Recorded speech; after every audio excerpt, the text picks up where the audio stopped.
Gusto mo mag-start ng laundry business pero wala kang idea kung paano mo sisimulan ito. Ang dami mo napapagtanungan pero walang tamang sagot. Well, andito ako para tumenta.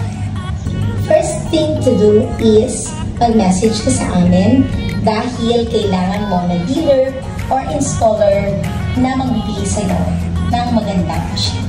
And yes, magandang machine dahil ang mga machine na gagamitin mo ay dapat tama ang brand.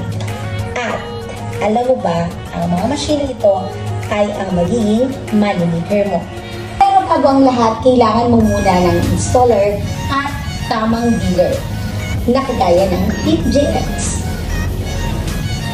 Kaya naman, tamang dealer ang kailangan na mahanap mo.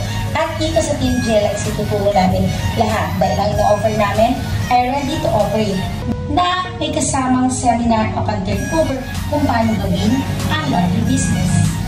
Kaya naman, mag-message ka na sa number na to.